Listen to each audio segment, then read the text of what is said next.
Hi കൂട്ടുകാരെ, എല്ലാവർക്കും സുഖമാണോ? ഇന്ന് നമുക്കൊരു ബട്ടർ ചിക്കൻ ഉണ്ടാക്കിയാലോ? 1/4 കിലോ എല്ലില്ലാത്ത ചിക്കൻ നുറുക്കി കഴുകി ഇവിടെ വെച്ചിട്ടുണ്ട്.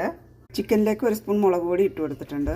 1/4 ടീസ്പൂൺ മഞ്ഞൾപ്പൊടി, 1 സ്പൂൺ കുരുമുളക് പൊടി, ആവശ്യത്തിന് ഉപ്പ് ചേർത്ത് കൊടുക്കാം. ഇതൊന്ന് നന്നായി മിക്സ് ചെയ്തെടുക്കാം. ഒരു 10 മിനിറ്റ് റെസ്റ്റ് ചെയ്യാൻ വെക്കാം. 10 മിനിറ്റ് കഴിഞ്ഞു. ചിക്കനിലേക്ക് നല്ല മസാലയൊക്കെ പിടിച്ച് വന്നിട്ടുണ്ട്.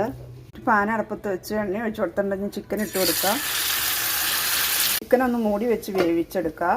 ചിക്കൻ ഒത്തിരി മുരിഞ്ഞു പോകരുത്. മൂടി എടുത്ത് തിരിച്ചും മറിച്ചുമൊക്കെ ഇട്ട് കൊടുക്കണം. ചിക്കൻ വെന്ത് വന്നിട്ടുണ്ട്. ഇനി കോരിയെടുക്കാം. ബാക്കി ചിക്കനുകൾ വേവിച്ചെടുക്കാം.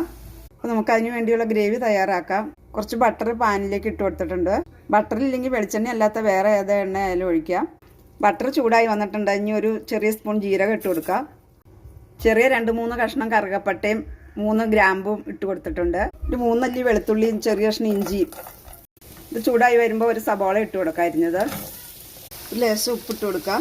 സബോള ഒന്ന് വരണ്ട് വന്നിട്ടുണ്ട്. ഇനി ഒരു തക്കാളി അരിഞ്ഞിട്ട് കൊടുക്കാം. ഇതെല്ലാം നന്നായി ഒന്ന് വരണ്ട് വരട്ടെ. തക്കാളിയും സബോളയൊക്കെ നന്നായി വരണ്ട് വന്നിട്ടുണ്ട്. ഇനി അതിലേക്ക് 1 സ്പൂൺ കാശ്മീരി മുളക് പൊടി ഇട്ട് കൊടുക്കാം. 1 ടീസ്പൂൺ മഞ്ഞൾപ്പൊടി, ചെറിയ സ്പൂൺ 1 സ്പൂൺ ഗരം മസാല. പൊടിയുടെ പച്ചമണം മാറാനൊന്ന് ചൂടാക്കി എടുക്കാം. ചൂട് മാറാൻ വേറൊരു പാത്രത്തിലേക്ക് ഇട്ട് കൊടുക്കാം. വരട്ടിയെടുത്ത് ചൂടാറി വന്നിട്ടുണ്ട്. ഞാൻ മിക്സിയുടെ ജാറിലേക്ക് ഇട്ട് കൊടുത്തിട്ടുണ്ട്. 10 കാഷ്യും കൂടെ ഇട്ട് കൊടുക്കാം. ലേശം വെള്ളവും കൂടി ഒഴിച്ചു കൊടുത്ത് നല്ല ഫൈനായിട്ട് അരച്ചെടുക്കാം. ഒരു ചീഞ്ചട്ടി അളപ്പത്ത് വെച്ചു. ഇനി അതിലേക്ക് ഒരു കഷ്ണം ബട്ടർ ഇട്ട് കൊടുക്കാം. ലേശം ജീരകം ഇട്ട് കൊടുക്കാം. ഇനി അരച്ചത് ബട്ടറിലേക്ക് ഇട്ട് കൊടുക്കാം. ഇനി ആവശ്യത്തിന് വെള്ളം ഒഴിച്ചു കൊടുക്കാം. ഈ ഗ്രേവിക്ക് ആവശ്യമുള്ള ഉപ്പ് ഇട്ട് കൊടുക്കാം. 1 സ്പൂൺ പഞ്ചസാര. ഗ്രേവി തിളച്ച് വന്നിട്ടുണ്ടെങ്കിൽ ചിക്കൻ ഇട്ട് കൊടുക്കാം.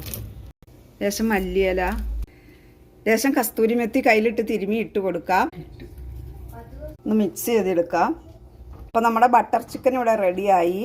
ചപ്പാത്തിയുടെ കൂടെയും പൊറോട്ടയുടെ കൂടെയും ഒക്കെ കഴിക്കാൻ നല്ലതാണ്. ഇതുപോലെ എല്ലാവരും ഒന്ന് ട്രൈ ചെയ്ത് നോക്കണേ.